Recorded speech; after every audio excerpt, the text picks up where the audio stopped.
Welcome to Stuff You Missed in History Class, a production of iHeartRadio.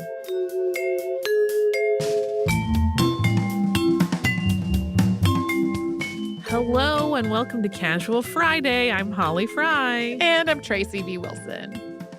I told Tracy during one of our breaks while recording our Madame Blavatsky episode that there was a detail about her I was withholding for this, because it's not that important to her life story, but it's kind of gross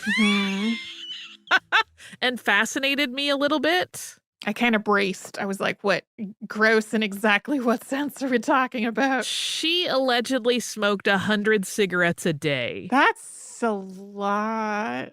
That's How like many? 5 packs. Wow.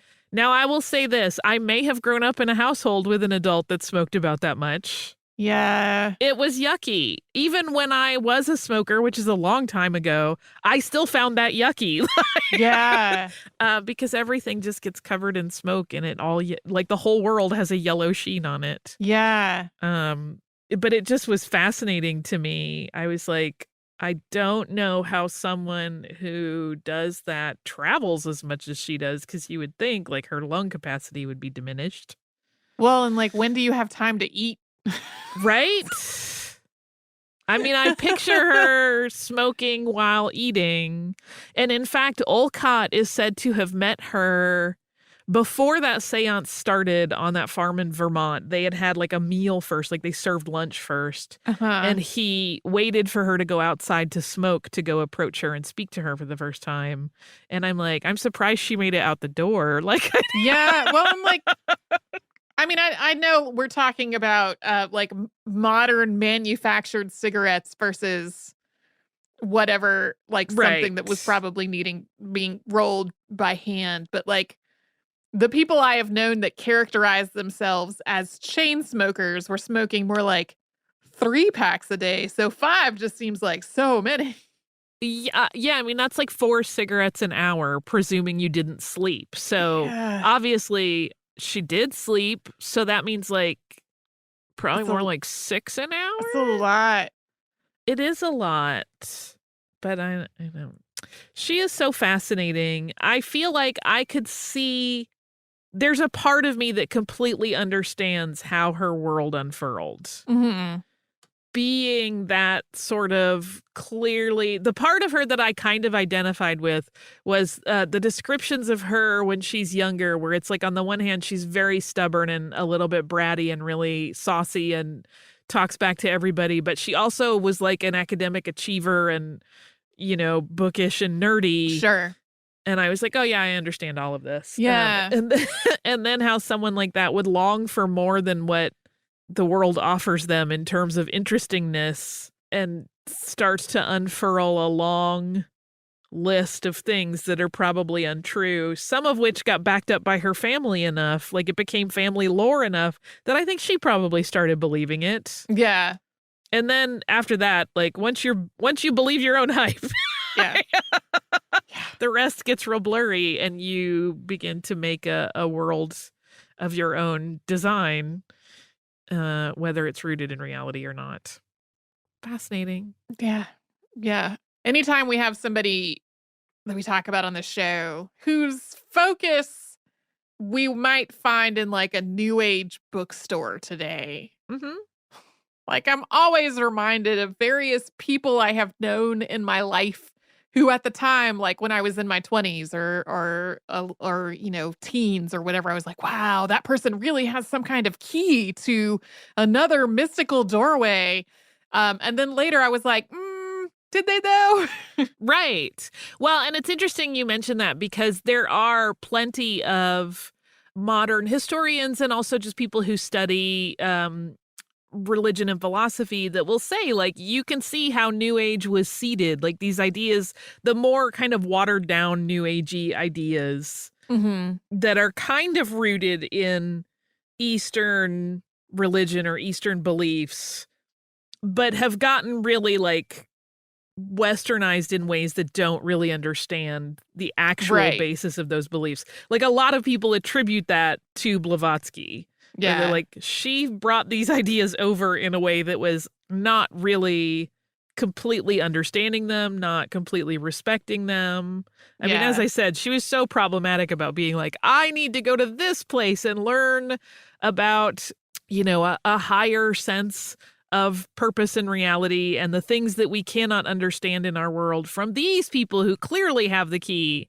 Oh, they don't have the key. They're stupid and they've been ruined in some way. I will move on to the next thing. Like, it's very problematic. And so you start to really realize that in some ways she was rewriting things to suit what she wanted them to be, not really taking them from the sources in a way that respected them for what they were.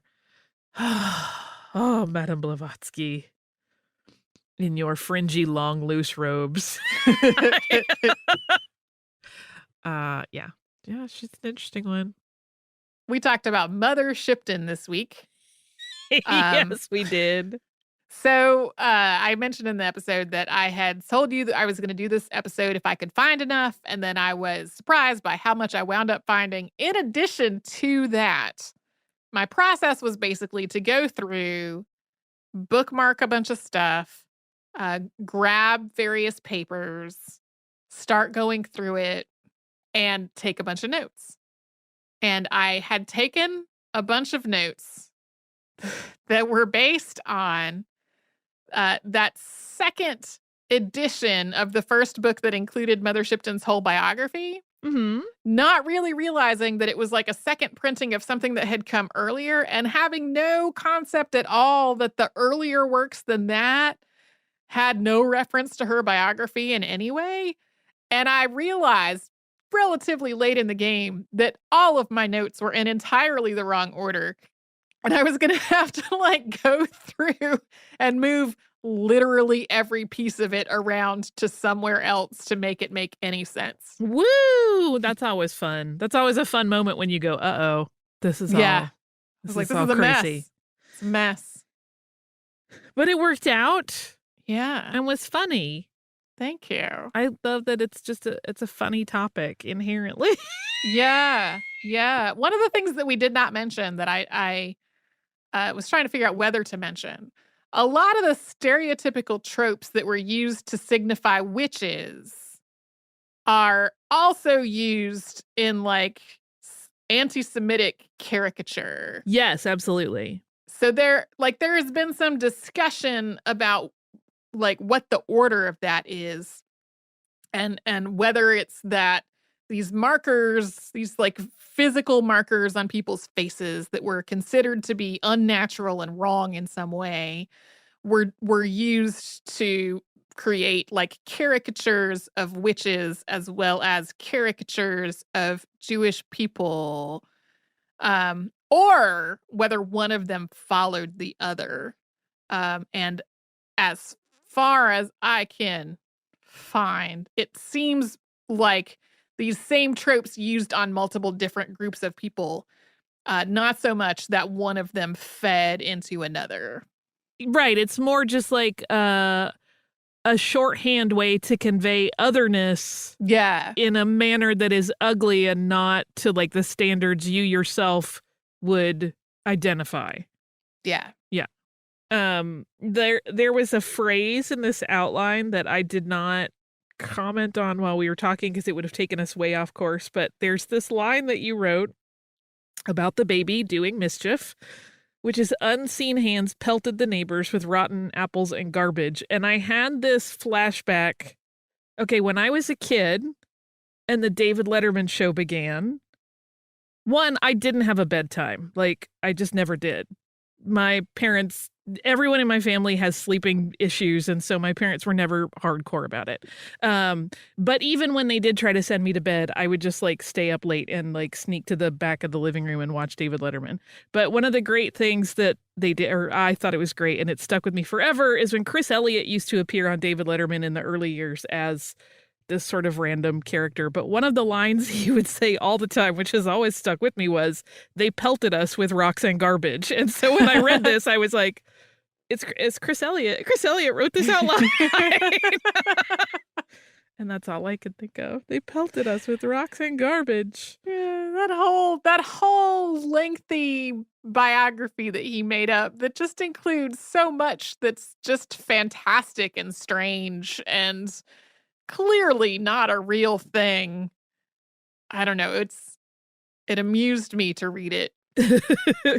Well, we know that he loved poetry and gaming, so it makes sense that he would want to make some stuff up to maybe support the problems created by the other one. Yeah. Yeah. It also was it was more fun to me to read all of these. Just they were fun reading for me, and a lot of them, in spite of the like intense misogyny of one of them in particular.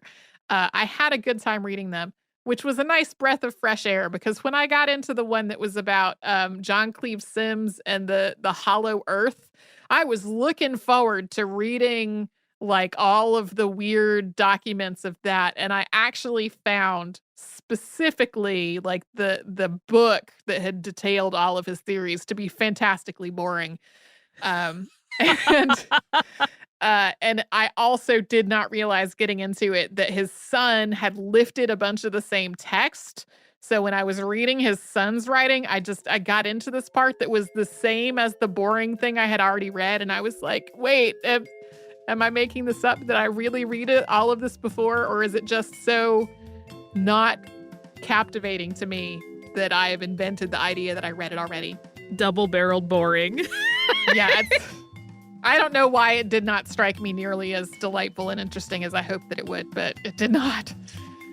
This one, on the other hand, did. So, thank you for your poetry and gaming problem. Yes. Mr. Head, you've made us giggle today.